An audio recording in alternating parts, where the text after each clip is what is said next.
y'all, welcome back to my channel. I'm Krys, and here we talk about business, candle making, and how to boss up. And in today's video, I'm going to be talking about how much money I actually spent when I was getting ready to launch my candles. So let's get into it.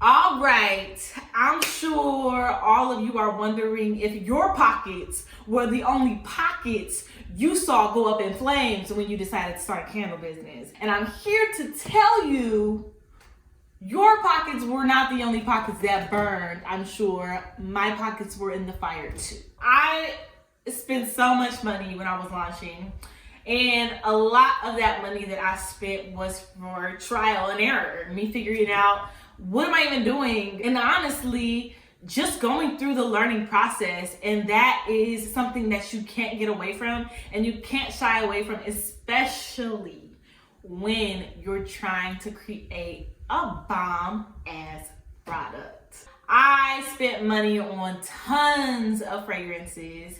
I spent money on tons of wax.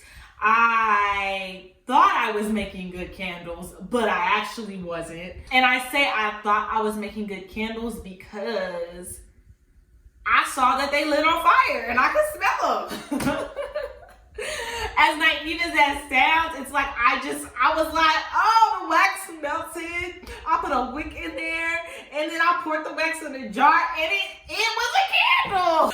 But I later found out like that is like, that's not all that goes into candle making. And as I was going through my learning process, that is when I began to have to spend more money because I realized I actually wasn't making good candles. I was making a candle. It was lighting on fire. I could smell a little something, but ultimately it wasn't a quality candle. And so that's where my money was being spent. When it comes down to it, I spent money on lots and lots and lots of fragrance oils, fragrance samples, which are typically pretty inexpensive, but when you start buying tons of them, that's when it starts getting more and more expensive. I wasn't typically using my sample fragrance oils in my candles in case I wanted to add more fragrances to my line. I had these samples that I could always go back to and pick from, and so that was like my thought process behind it. But ultimately, most of the fragrance oils that I didn't use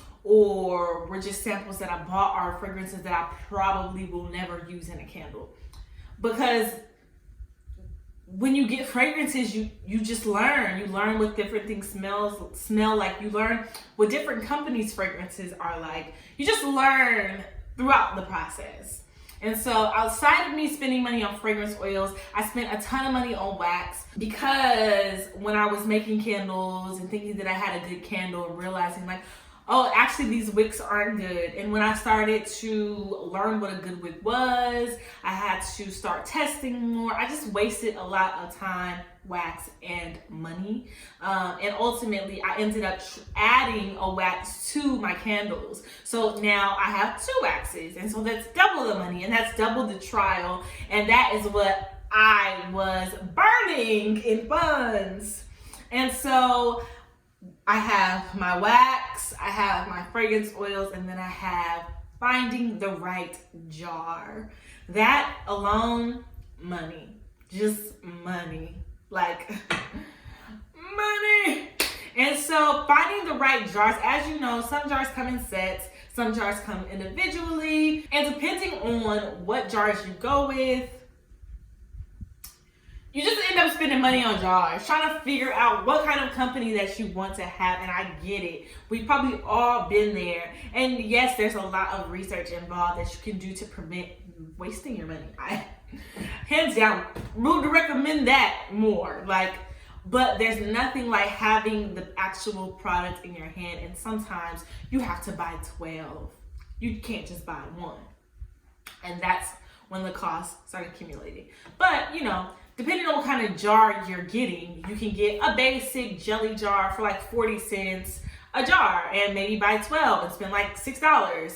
Or you're going for a more luxury brand and those jars can cost anywhere from $2 to $7, $8, $9, depending on what site you're going to, depending on how many you're getting, and it's just a wide variety ultimately. So I spent a lot of money on waxes, fragrance oils, jars, and my supplies. Buying pouring pitchers, buying thermometers, buying scales, a heat gun.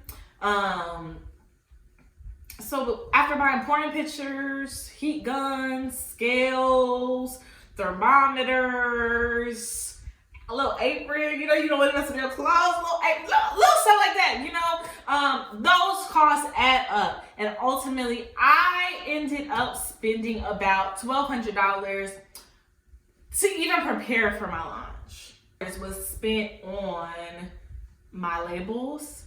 If you're not printing your own labels and you're buying labels from online labels or Avery or wherever you're getting your labels from, sometimes when you get the labels, they're trash and you realize, oh, I shouldn't have printed on this material. I'll have to buy some more labels to print on another material, and that eats up your money.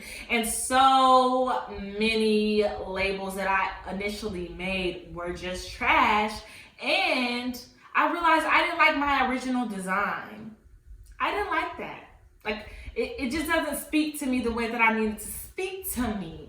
And so you go through those processes, and some people spend way more money. Some people will spend $3,000, $4,000, $5,000 on their company, which if you have the money, and you need to test and you need to go through this process and you need to spend that money, by all means do it. But I do think that there are ways to go around spending thousands of dollars for you to launch your company.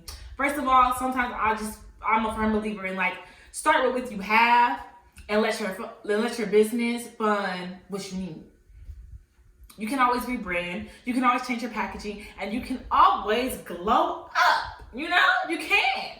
You don't need to spend $1,000. If you know what you're doing, you do enough research, and you try, you work, and it works out for you, then you are a lucky one. I read a story about a lady who spent $500 and made $20 on Facebook, and I was like, whoa, what did I miss, But it all depends on the type of company that you have and the type of company that you want to build. And if you feel like spending the upfront cost is worth you feeling secure in your brand, then you just starting where you're at and allowing your money to pay for your blow up. I hope this helps you get out of your head about how much money you're going to be spending, and if you spent too much or if things are working out. Honestly, each person is different.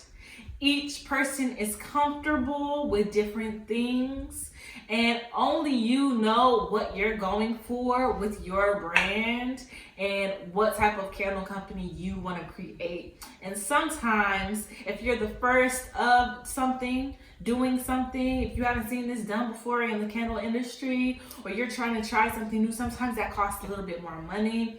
But honestly, just the trial and error alone can light your pockets on fire. And I'm just here to remind you of that. So what I would suggest is just be mindful of the things that you want to do. Be intentional with your spending. Do a lot of research before you just buy something. Read reviews. Join Facebook groups to ask what people's feedback is of a certain thing. Try to get as much feedback as you can before you just throw your money out there, because it can easily be gone. And you will look up and wonder, what did I do? And start to question if it was really worth it. And I'm here to remind you that it is worth it if you're passionate about it and you want to keep going and you want to build your company. But I'm just also here to remind you that just be mindful. Be very mindful and be very intentional during this process. I spent $1,200. Other people may have spent more, but only you can decide what your business is worth to you. So I hope this helps, and I will see you guys next time. Bye. You told me I could trust you.